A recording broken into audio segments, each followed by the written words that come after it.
Hi guys, welcome to my YouTube channel.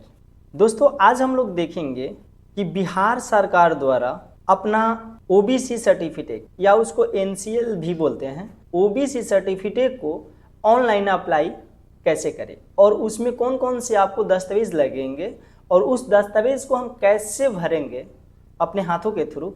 एक form number 18 होता है जिसको हमें हाथ से भरना होता है। उस फॉर्म को आपको हाथ से भरने के लिए भी बताएंगे कि उसको कैसे भरेंगे। तो ये ओबीसी सर्टिफिकेट दोस्तों जनरल के लिए नहीं होता है, केवल ईबीसी और बीसी वाले कैटेगरी जो होते हैं उनके लिए ओबीसी और एनसीएल का सर्टिफिकेट जरूरी होता है। तो चलिए दोस्तों, हम इस फॉर्म को देखते हैं कि कैसे फॉर्म को भरेंगे। तो सबसे पहले अपना गूगल ओपन कीजिएगा। गूगल ओपन करने के बाद में इसमें लिखिएगा आरटीपीएस बिहार, टाइप कर दीजिएगा। टाइप करने के बाद में इंटर बटन प्रेस कर दीजिएगा।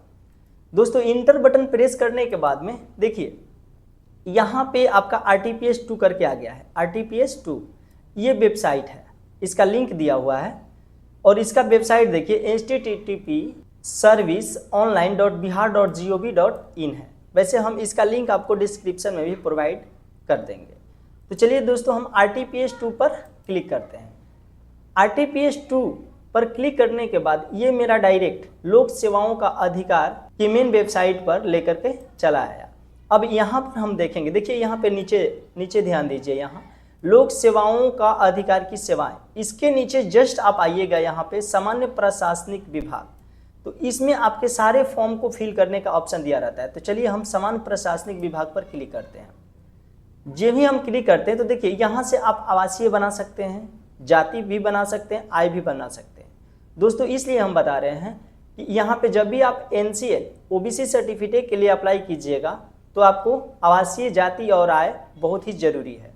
तो इसके लिए भी हमने आपको ऑलरेडी वीडियो डाल रखा है, आप नहीं देखे होंगे तो कृपया आप उसे देख सकते हैं। तो चलिए दोस्तों, हम यहाँ पे ओबीसी वाले लिंक पर क्लिक करते हैं। जो नॉन क्रीमी लेयर सर्टिफिकेट निर्गमन दिया हुआ है बिहार सरकार के प्रयोजनार्थ के लिए।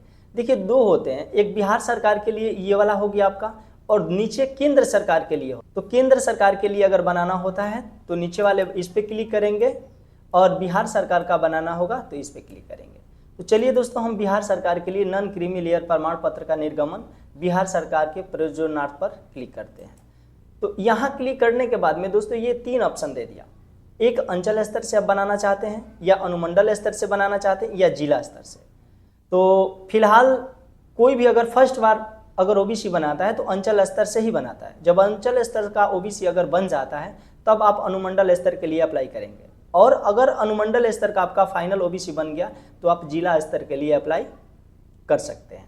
तो चलिए, मेरा अभी फर्स्ट बार है तो हम अंचल स्तर पर क्लिक करते हैं। तो यहाँ क्लिक करने के बाद में ये मेरा दोस्तों यहाँ पे मेरा मेन फॉर्म ओबीसी का मेन फॉर्म खुल चुका है। जैसे देखिए फॉर्म 9 पिछड़ा वर्ग, अत्यंत पिछड़ा वर्ग, क्रीमी लेयर रहित प्रमाण पत्र हेतु आवेदन पत्र, नीचे में दिया हुआ है आपका बिहार सरकार के प्रयोजनार्थ, मतलब आप बिहार सरकार के लिए बना रहे हैं, भारत सरकार के लिए नहीं। तो इसके बाद में सबसे पहले यहाँ पे फॉर्म अपना हम लोग फिल करते हैं। तो सबसे पहले क्या देखेंगे, क्या आपके पास पहले से निर्गत प्रमाण पत्र है। क्या अगर आपने पहले कभी ओबीसी बना लिया होगा और उसका डेट एक्सपायर कर गया है, आप फिर से दोबारा बनाना चाहते हैं तो यहाँ पे यस करेंगे। यस कीजिएगा तो आपका ओबीसी में आगे फॉर्म में आपका डिटेल मांगेगा, जो पुराना वाला हो उस ओबीसी को रहना चाहिए। अगर आपके पास नहीं है तो यहाँ पे नो कीजिएगा, तो इसका ओबीसी का कोई भी डिटेल जो पहले वाला नहीं है तो नहीं मांगेगा।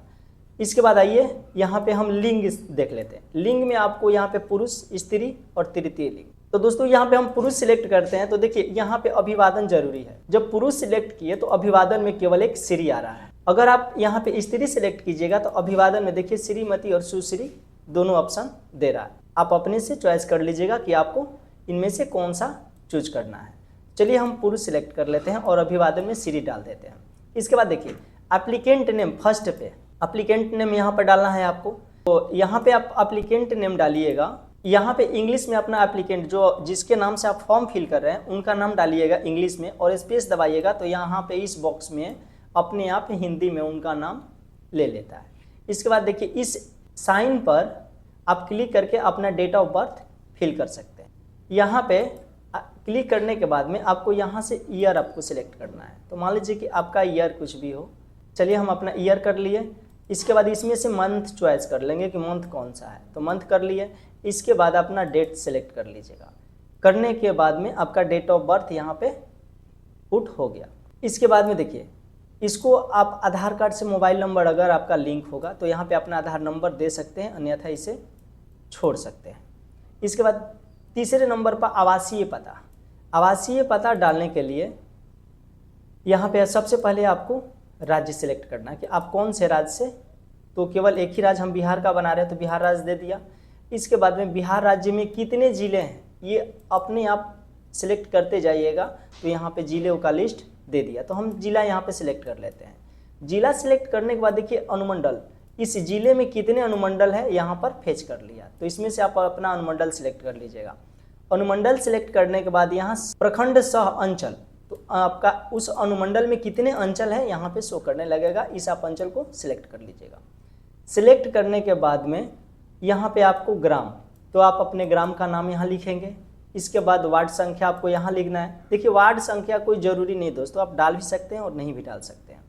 इसके बाद आपके अनुमंडल में कितने पुलिस स्टेशन है, थाना, यहाँ पे लिस्ट दे देता है। अब इस लिस्ट में आपको देख लेना है कि आपका पुलिस स्टेशन कौन है। अब आप उसको सिलेक्ट कर लीजिएगा। तो यहाँ से सिलेक्ट करने के बाद आप अपना डाकघर यहाँ पे डाल दीजिएगा। डाकघर डालने के बाद में ये आपका होल्डिंग नंबर होगा तो डालिएगा, अन्यथा छोड़ दीजिएगा। सर्किल नंबर नेसेसरी ये भी नहीं है। इसके बाद ऊपर चलते हैं। इसके बाद स्थानीय निकाय का प्रकार, यहाँ पे दोस्तों 4 प्रकार दिए हुए हैं स्थानीय निकाय का: ग्राम पंचायत, नगर निगम, नगर परिषद और नगर पंचायत। अब ये आपको डिसाइड करना है कि आप कहाँ पे रहते हैं। अगर देखिए ग्राम पंचायत सिलेक्ट कर लेते हैं, तो ग्राम पंचायत सिलेक्ट करने के बाद में आपको यहाँ जितने ग्राम पंचायत होंगे आपको शो करने लगेगा। इनमें से ग्राम पंचायत आप अपना सिलेक्ट कर लीजिएगा। अगर नगर निगम सिलेक्ट करते हैं तो नगर निगम भी देने लगेगा। नगर परिषद, तो यहाँ पे नगर परिषद आ जाएगा। नगर पंचायत, तो देखिए यहाँ पे नगर पंचायत खुल गया, कौन कौन से नगर पंचायत आपके ब्लॉक में हैं ये सारा डिटेल दे देता है। और ये इस यहाँ पे आपको पिन नंबर, पिन कोड अपना डाल देना है। तो चलिए हम ग्राम पंचायत सिलेक्ट करते हैं दोस्तों। ग्राम पंचायत सिलेक्ट करने के बाद इनमें से कोई भी हम ग्राम पंचायत सिलेक्ट कर लेते हैं। ग्राम पंचायत सिलेक्ट करने के बाद में अब देखिए अस्थायी पता, टेम्पररी एड्रेस यहाँ पे आपसे पूछ रहा है। तो देखिए जब ऊपर जो इतना हम लोग जो फॉर्म भरे थे अस्थायी परमानेंट वाला, अगर सेम आपका ये भी होगा, अस्थायी एड्रेस भी होगा, तो आप इस पर क्लिक कर दीजिएगा चेक बॉक्स पे, तो ऑटोमेटिक सारा फेच हो जाएगा। अगर आपका ऊपर वाला अलग है, वर्तमान पता अलग है, अस्थायी पता अलग है, तो आप इसको अलग अपने तरीक़ा से आप यहाँ से जैसे ऊपर हमने भरा था उस तरह से चूज करके आप अपना भर सकते हैं। अन्यथा सेम होगा तो इस पर क्लिक कर दीजिएगा। अब क्लिक करने के बाद में दोस्तों देखिए सारा डॉक्यूमेंट यहाँ पे पिन कोड तक आपका फेच कर लेगा। लेकिन अब आगे क्या करना है हमको, यहाँ पे आपको रिलीजन, धर्म आपको चुनना पड़ेगा। आप धर्म हिंदी में लिखिएगा इसमें बॉक्स में और स्पेस दबाइएगा तो इंग्लिश में हो जाएगा। पिन कोड तो अपने आप फेच कर लेगा, ऊपर आपने अस्थायी पता में पिन कोड डाल रखा। अब देखिए कैटेगरी, अब यहाँ पे कैटेगरी चुनना है, तो आप यहाँ पे क्लिक कीजिएगा तो अत्यंत BC1 और BC2 का ऑप्शन दिया हुआ है। आप इनमें से कौन सा है, तो जो भी BC1 होंगे BC2 अपना चुन लेंगे। चुनने के बाद में देखिए यहाँ पे क्लिक कीजिएगा 5 नंबर पे, तो यहाँ पे BC2 में जितने भी कास्ट आते हैं सारे कास्ट का नाम यहाँ पे शो करने लगेगा। आप इनमें से अपना कास्ट सिलेक्ट कर लीजिएगा। सिलेक्ट करने के बाद में देखिए यहाँ पे बिहार के सूची जाति का क्रमांक ये अपने आप फेच कर दिया, और उपजाति का नाम, इनके जाति में उपजाति जो भी होंगे वो यहाँ पे शो करने लगेगा। अगर किसी किसी कास्ट में ऐसा भी होता है कि उपजाति आपको नहीं होता है तो उसमें हम नहीं भरेंगे, उसको छोड़ देंगे, और उपजाति क्रमांक भी यहाँ पे शो करने लगा। इसके बाद दोस्तों 8 नंबर पे आइए, पेशा, एक्यूपेशन, मतलब जो अपना OBC बनवा रहे हैं तो छात्र हैं या सरकारी सेवा में हैं या निजी सेवा में है, व्यापार में है, किसान है, गृहिणी है या अदर है। इनमें से क्या है, अदर अगर आप सिलेक्ट कीजिएगा तो आपको ऑप्शन दे देगा यहाँ पे लिखने के लिए, उल्लेखित करें कि आप क्या है। तो चलिए हम छात्र के लिए अप्लाई कर रहे हैं तो छात्र यहाँ पे सिलेक्ट कर देते हैं। इसके बाद 9 नंबर पे आइए, उनका अप्लीकेंट का फादर्स नेम, तो यहाँ पे इंग्लिश में उनका फादर्स नेम टाइप कीजिएगा। इंग्लिश में यहाँ फादर, इस बॉक्स में फादर नेम टाइप कीजिएगा और स्पेस दबाइएगा। इसके बाद हिंदी में यहाँ पे ऑटोमेटिक ले लेगा। इसके बाद में हस्बैंड नेम तो केवल स्त्री के लिए है जो शादीशुदा है। तो अगर शादीशुदा बना रही है तो अपना हस्बैंड का नाम इसमें इंग्लिश में टाइप करेंगी और स्पेस दबाने के बाद ऑटोमेटिक यहाँ पे हिंदी में ले लेगा। इसके बाद मदर्स नेम, सबके लिए है मदर्स नेम। यहाँ मदर्स नेम अपना इंग्लिश में टाइप कीजिएगा और स्पेस दबाने के बाद यहाँ हिंदी में ऑटोमेटिक ले लेगा। इसके बाद दोस्तों आइए यहाँ पे आवेदक का मोबाइल नंबर, आवेदक का मोबाइल नंबर जो भी अपना मोबाइल नंबर होगा वो इसमें फिल कर ले। देखिए ईमेल आईडी भरना जरूरी नहीं है, आप भर भी सकते हैं और इसे छोड़ भी सकते हैं। तो चलिए नीचे दोस्तों देखते हैं। देखिए अभिभावक पिता पति की स्थिति क में आपका दिया हुआ है अभिभावक पिता पति की स्थिति, यानी संवैधानिक पद पे, कोई संवैधानिक पद पे हैं तो उनका डिटेल इसमें फिल होगा, इस यहाँ तक फिल होगा, यहाँ तक। इसके बाद दूसरे नंबर पे दिया अंतर्राष्ट्रीय सेवा में नियोजित, जैसे यूनिसेफ, UN, WHO, मतलब स्थानीय सेवा में नियुक्त होंगे, उनका डिटेल इसमें भराएगा। इसके बाद आपका ग में निजी सेवा क्षेत्र में नियोजित, जो प्राइवेट हैं उनका डिटेल इसमें भराएगा। इसी तरह से आपका जो भी होगा संपत्ति का विवरण आपको इसमें देना है। तो दोस्तों आप अपने अनुसार पढ़ लीजिएगा और जो भरना होगा भर लीजिएगा। तो देखिए हम लोग स्टूडेंट के लिए फॉर्म भर रहे हैं तो हम जहाँ भरेंगे आय, तो उनका आय क्या है, तो अपना आय यहाँ से यहाँ के बीच में हमें भरना होता है इसमें। तो इस बॉक्स में सबसे पहले देख लेते हैं कि सबसे पहले तो नौकरी में आए, मान लीजिए नौकरी से आए 00 तो यहाँ 0 कर देंगे। इसके बाद में व्यवसाय से आए 00। अब आप जो अपना आय प्रमाण पत्र बनवाए हैं उस आय प्रमाण पत्र के अनुसार आप अपना भर लीजिएगा। यहाँ 00 है और कृषि से मान लीजिए कि मेरा 80,000 है तो 80,000, या व्यवसाय से आए 40,000 है 40,000 और कृषि से मेरा 40,000 30,000 है, तो हम इसमें भर लेंगे आय। जो भी आय होगा आय के अनुसार ही भरिएगा। आपका आय 80,000 का बना होगा तो 80,000 डालिएगा, 70,000 बना होगा तो 70,000 अपना आय डाल दीजिएगा। इसके बाद नीचे चलते हैं दोस्तों, यहाँ पे 2 नंबर पे दे रहा है क्या आप कर भुगतान करते हैं। अगर कर भुगतान इनकम टैक्स अगर पेई होंगे आप तो यहाँ पे यस करेंगे तो उनका डिटेल मांगेगा। अगर इनकम टैक्स पेई नहीं है तो नो कर दीजिएगा, उसमें डिटेल कोई नहीं मांगेगा। इसमें क्या संपत्ति कर के अंतर्गत हैं, या यहाँ पे छोड़ भी सकते हैं, आप ना भी डाल सकते हैं और छोड़ भी सकते हैं, यहाँ कोई मैंडेटरी नहीं है। अब कुछ बात यहाँ पे लिखना होगा तो लिख दीजिएगा, अन्यथा इसको भी छोड़ दीजिएगा, ये भी कोई ज़रूरी नहीं है। अब दोस्तों आते हैं नीचे। यहाँ देखिए दोस्तों हम नीचे आगे संलग्न चुने दस्तावेज के लिए। तो दस्तावेज चुनने के लिए आपको 5 ऑप्शन दिए हुए हैं, इनमें से 5 दस्तावेज आपको डालना होगा। देखिए फॉर्म 11 आवेदन का स्वयं शपथ पत्र, एक शपथ पत्र होता है। हम इसको बताएंगे आपको कि इसी वीडियो में बताएंगे कैसे डाउनलोड करेंगे और उस फॉर्म को हम कैसे भरेंगे और अपलोड करेंगे। इसके बाद में देखिए आगे बोल रहा है यहाँ पे आपका आवासीय प्रमाण पत्र, इसके बाद आपका जाति प्रमाण पत्र, इसके बाद आपका आय प्रमाण पत्र, और इसमें सिंचित जमीन का प्रतिशत। तो हमने सिंचित जमीन का कोई भी विवरण नहीं डाला है, इसलिए इसके दस्तावेज को हम यहाँ पे अपलोड नहीं करेंगे। नहीं जब दस्तावेज अपलोड करेंगे तो यहाँ पे इसको भी चेक मार्क नहीं करेंगे। तो चलिए दोस्तों 4 फॉर्म हुए, तो 4 फॉर्म हमने सिलेक्ट कर लिया है। सिलेक्ट करने के बाद नीचे आइएगा, नीचे आने के बाद इसको यहाँ से रिफ्रेश कर लीजिएगा कैप्चा को, और कैप्चा रिफ्रेश करने के बाद आप इस कैप्चा को यहाँ पे इंटर कर दीजिएगा। इंटर करने के बाद जस्ट नीचे आइएगा तो यहाँ पे प्रोसीड बटन दिया हुआ है, इस प्रोसीड बटन पे हम क्लिक कर देते हैं। तो चलिए दोस्तों हम क्लिक करके नेक्स्ट स्टेप को देखते हैं। दोस्तों बता दें कि प्रोसीड बटन पर क्लिक करने के बाद आपको एक मैसेज शो करता है। देखिए ये मैसेज शो कर रहा है आपको कि कृपया नाम की शुद्धता की जांच कर लें, कृपया मोबाइल नंबर और ईमेल आईडी की शुद्धता की जांच कर लें। एसएमएस के माध्यम से सूचित प्राप्त करने के लिए मोबाइल नंबर एवं ईमेल आईडी आवश्यक है। तो इस मैसेज को आप पढ़ लीजिएगा और इसके बाद में ओके बटन पे प्रेस कीजिए। ओके बटन पे प्रेस करने के बाद में ये देखिए जो हमने फॉर्म फिल किया था, जितने फॉर्म नाम, date of birth, father's name, mother's name, address, ये आपको यहाँ से इसमें आप ऊपर जा कर के देखिए, ऊपर में आप देख सकते हैं। देखिए यहाँ पे ऊपर आइएगा तो यहाँ पे आपका जाति उति सारा डिटेल दिया हुआ है। आप यहाँ से दोस्तों चेक कर सकते हैं। अगर आपका कोई यहाँ से गलत होगा, कोई भी ऑप्शन यहाँ पे गलत होगा, तो आप यहाँ से एडिट जो ऑप्शन दिया हुआ है, देखिए ये जो एडिट ऑप्शन दिया हुआ है, इस एडिट बटन पे क्लिक करके आप उसको सुधार सकते हैं। अगर आपका कोई गलत नहीं है तो आप यहाँ पे अटैच एनेक्जर बटन पे क्लिक कर दीजिएगा। तो चलिए दोस्तों हम अटैच एनेक्जर बटन पे क्लिक कर देते हैं।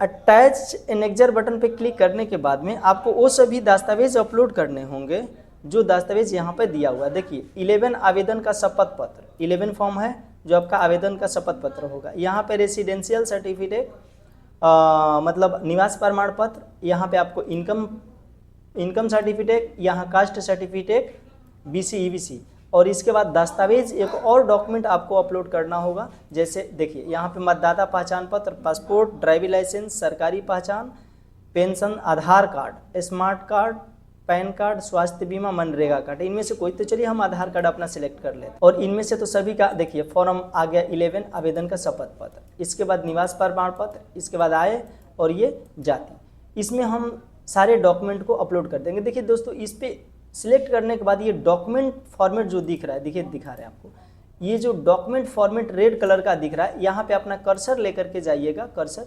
तो देखिए दिखा रहा है कि ओनली JPG, PNG या PDF file format allowed up to 200 KB, 200 KB से कम होना चाहिए, या JPG हो या PDF डॉक्यूमेंट। तो चलिए हम लोग देख लेते हैं कि पहले अपना 11 आवेदन का शपथ पत्र कैसे डाउनलोड करेंगे और उसे कैसे भरेंगे। सबसे पहले गूगल अपना ओपन कीजिएगा दोस्तों। गूगल ओपन करने के बाद में इसमें NCL 11th लिख देंगे, शपथ पत्र PDF, यहाँ क्लिक कीजिएगा।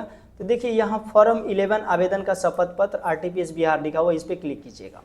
इस पर क्लिक कीजिएगा तो ये PDF में आपका 11 शपथ पत्र ओपन हो जाएगा। देखिए यहाँ पे लिखा हुआ है कि फॉर्म 11 शपथ पत्र क्रीमीलेयर रहित, यहाँ पे दे रहा है सब कि बिहार सरकार के प्रयोजनार्थ के लिए, और एक आता है आपको 12th जो मेरा होता है ये आपका केंद्र सरकार के लिए। तो ये हमें 11 फॉर्म भरना है 11। इसमें क्या करेंगे, देखिए जैसे पहले मैं अप्लीकेंट का नाम, जो जिनके नाम से आप OBC भर रहे हैं उनका नाम दे देंगे। इसके बाद में यहाँ पे उनके फादर्स का नाम देंगे। फादर्स का नाम देने के बाद उनके गांव का नाम यहाँ पे लिख देंगे। इसके बाद पोस्ट ऑफिस उनका कहाँ है यहाँ लिखेंगे, थाना कहाँ है यहाँ पर लिखेंगे। इसके बाद प्रखंड उनका कहाँ है यहाँ लिखेंगे, अनुमंडल यहाँ, और जिला उनका यहाँ भरेंगे। इसके बाद में राज्य आपका दिया हुआ है, राज्य में यहाँ भरने के बाद फिर नंबर 1 पे आते हैं, मैं यहाँ पे लिख रहा है मैं। इसके बाद आप कौन से जाति के हैं उस जाति को नाम भरना है। इसके बाद नीचे आइए 4 नंबर पे, मेरे पिता की वेतन वार्षिक आय। तो यहाँ पे देखिए जिनका होगा मेरे माता पिता के वेतन से वार्षिक आय, वेतन इसका मतलब जिनका सरकारी नौकरी होगा आप अपना यहाँ भर दें। और देखिए यहाँ पे मेरे माता पिता की अन्य स्रोतों से बिजनेस प्रोफेशनल सहित कुल वार्षिक आय, तो जिनका सरकारी नौकरी से आता होगा वो यहाँ पे भरेंगे, और जिनका प्राइवेट नौकरी से या खेत से जो भी आय अपना बनवाए होंगे 70,000 80,000 का, वो यहाँ पे अपना भर देंगे। और भरने के बाद में नीचे आइएगा दोस्तों, तो कुछ दिया होगा यहाँ पे आवेदक जो फॉर्म जिसके नाम से भर रहे हैं उनका यहाँ पे सिग्नेचर कर दीजिएगा, और उनका गांव कहाँ है यहाँ लिखिएगा, और किस तारीख को आप फॉर्म अप्लाई कर रहे हैं यहाँ पे भर, और इसको भर करके आप इसको PDF में बना लीजिएगा। इसको आपको प्रिंट आउट निकाल करके पेन से ही भरना होता है। तो चलिए हमने ऑलरेडी एक बना लिया है दोस्तों, तो उस PDF को अपलोड करते हैं। तो दोस्तों यहाँ पर देखेंगे ये जो हमने अपने फॉर्म 11 आवेदन का शपथ पत्र किया था, इसको यहाँ से चूज फाइल करके यहाँ से क्लिक करेंगे। क्लिक करने के बाद में देखिए हम जहाँ रखे हैं अपना फॉर्म, सारे फॉर्म को PDF में बना करके उसको सिलेक्ट करेंगे। तो देखिए यहाँ फॉर्म 11 मेरा यहाँ पे है, स्कैन करके हम रखे हुए हैं। और दोस्तों देखिए यहाँ मेरा जो भी इसका साइज़ है 186 KB का साइज़ दिख रहा है, तो 200 KB से कम है। इसको हम यहाँ पे डबल क्लिक करेंगे, या यहाँ सेलेक्ट करने के बाद में ओपन बटन पे क्लिक कर देंगे। तो डबल क्लिक कर देते हैं, तो ये आके यहाँ पे मेरा डॉक्यूमेंट अपलोड हो चुका है। अब अपलोड होने के बाद देखिए दूसरे नंबर पर निवास प्रमाण पत्र है। यहाँ निवास प्रमाण पत्र हमने सिलेक्ट किया है, तो इस पर चूज करेंगे और अपना निवास जो है रेसिडेंशियल, देखिए ये मेरा निवास प्रमाण पत्र है, इसको हम सिलेक्ट कर लेंगे। आय प्रमाण पत्र, तो इनकम कर दिए यहाँ पे। इसके बाद जाति कास्ट सर्टिफिकेट, तो कास्ट यहाँ पे हम सेलेक्ट कर लिए। इसके बाद आधार हमने चूज किया है, तो अपना देखिए यहाँ पे मेरा आधार जो है ये JPG फाइल में भी है, और यहाँ पे आधार हमने PDF में भी बना रखा है। तो इस आधार को हम इनमें से किसी को भी अपलोड कर सकते हैं। तो चलिए PDF ही कर देते हैं। यहाँ सिलेक्ट करने के बाद देखिए दोस्तों नीचे सेव एनेक्जर बटन पे क्लिक करना है। यहाँ से क्या करना है कि सेव एनेक्जर बटन पे हम क्लिक कर देते हैं। अब यहाँ पे दोस्तों सेव एनेक्जर बटन पे क्लिक करने के बाद में ये आपका लास्ट यहाँ पे सबमिट बटन दे रहा है। आप इनमें से आप देखिए जो भी आप फॉर्म फिल किए थे उस फॉर्म को यहाँ से ना एडिट कर सकते हैं ना कोई बदलाव कर सकते हैं। अब आपको यहाँ पे देखिए एनेक्जर फॉर्म जो हमने अपलोड किया था लिस्ट जो दस्तावेज, वो आपको दस्तावेज सारा दस्तावेज यहाँ पे शो करने लगा। अब यहाँ पे अब आपको करना क्या है, नीचे आइए, यहाँ पे जो सबमिट बटन दे रहा है इस सबमिट बटन पे आपको क्लिक कर देना है। सबमिट बटन पे क्लिक करने के बाद में दोस्तों फाइनली ये आपका NCL का जो आवेदन है वो कंप्लीट हो चुका है। ये आपको अब रिसीविंग दे रहा है। अब आप इस रिसीविंग को नीचे आइएगा तो प्रिंट का ऑप्शन दिया हुआ था एक्सपोर्ट टू PDF। अब इसको एक्सपोर्ट टू PDF करके देखिए यहाँ पे डाउनलोड मेरा हो चुका है। अब यहाँ से आप ओपन करके प्रिंट या सेव हो चुका है तो आप अपने सुरक्षित जगह पे इसे रख सकते हैं। दोस्तों बता दें कि इस वीडियो को बनाने में हमें ज़्यादा समय लगा हुआ है। आपको कोशिश करना है कि 5 मिनट या 7 मिनट के अंदर आपको फॉर्म जल्दबाजी में फिल कर देना है, अन्यथा ये बार बार रिजेक्ट होते जाएगा। रिजेक्ट कहने का मतलब है कि इसका लिंक लगेगा कि फेल हो गया। जल्दी में आप अगर इस फॉर्म को फिल करते हैं तो ये आपको फाइनली प्रिंट दे देगा, और देर करते हैं तो आपको प्रिंट देने में दिक्कत करेगा। Thank you for watching my video.